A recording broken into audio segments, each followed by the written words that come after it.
Man, I'm tired of making serious videos, man. I'll make a dumb video next week, man. I don't give a flip. I'm gonna do it. This film is big gay, and I really mean that. You may not think it is big gay, however, I have proof. This is probably the gayest film I've ever seen in my life. I don't like it much. Hey, I hate this listen film. to your inner voice.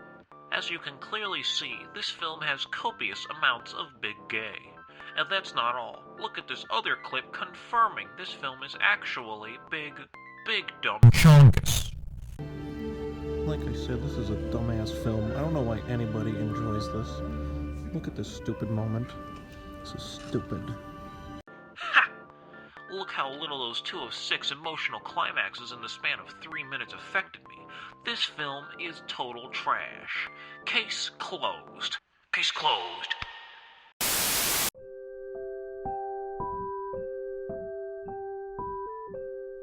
Toy Story 4 is a great movie. It's not my favorite animated film, though, because Coco is the GOAT, baby. Toy Story 4 is, however, an almost perfect film, from the simplicity of the title to the simplicity of the plot. But maybe it was, a little too simple.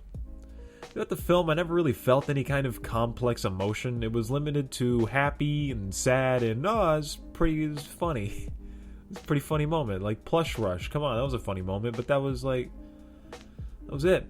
I never felt any kind of tension. This film lacked any kind of stakes, really. There were some parts that were pretty cool, that were like kind of tense, but not really. Will Woody stay with Bo Peep and wander around the country as lost toys? Well, who really cares if he leaves the other toys and Bonnie?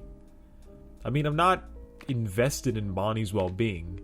I super related to her anxiety going to kindergarten for the first time and love when Woody was secretly helping her by throwing craft supplies at her. But the movie talks about keeping her happy before this happens, and after this happens, it shifts to keeping Forky from killing himself, which was really hilarious. So I extra didn't care about Bonnie at that point. I was focused on Forky, baby. My vocal performance is not up to par. I don't care. But I suppose this film isn't really about Bonnie. It's about Woody feeling inadequate after being Andy's favorite toy for like 10 years. But this doesn't come up until around the halfway point in the film when he's talking to Forky while walking on the side of the road. So for the first part of the film, it kind of feels like a movie about nothing in particular. Which isn't a bad thing. Not all stories start off with a goal in mind for the characters. You have to build up to getting to a character's endpoint. But it sort of flops when I'm only laughing and feel no investment in these characters for 40 minutes when the movie is an hour and 40 minutes long.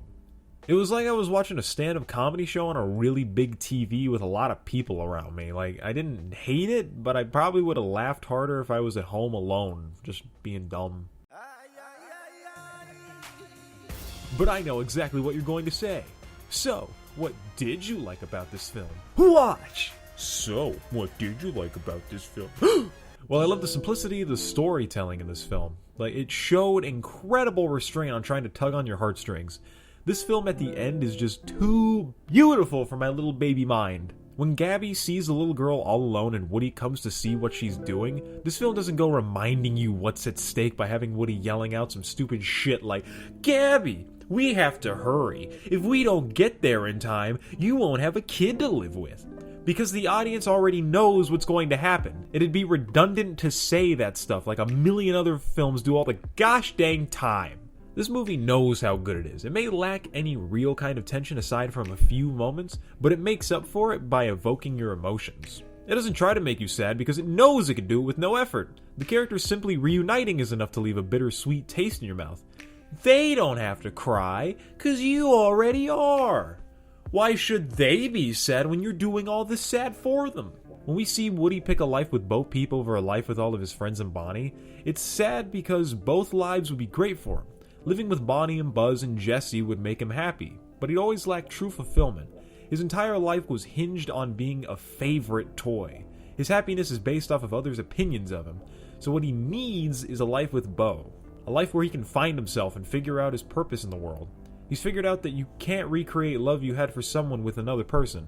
He's realized that dedicating himself to others is what makes him happy, and not the unhealthy way he had been doing with Bonnie. but actually freeing other toys from being stuck in a carnival game or whatever he does after the end credit scene. These films are more about morals more so than anything else. This series of films represents growing up to me, from being a kid with magical wonder in the world to becoming a teenager and rejecting everything you once thought you loved. Then growing up, going out on your own and realizing it's tough out there. Then finally maturing emotionally and letting go of things that once tied you down, like insecurities or past loves that you once thought were great, but ended up being you getting comfortable in their toxicity. This quadrilogy is really flipping good, and I'm probably going to marathon it, so see you! Yo, so like if Woody was made in the mid-1950s, why does he only remember Andy as his first kid? Jessie remembers her kid, which is actually Andy's mom. that was a good one, Pixar, come on. And that's why she's so damaged. Andy came along in 1995, and Woody had existed for like 40 years before that, so what the heck?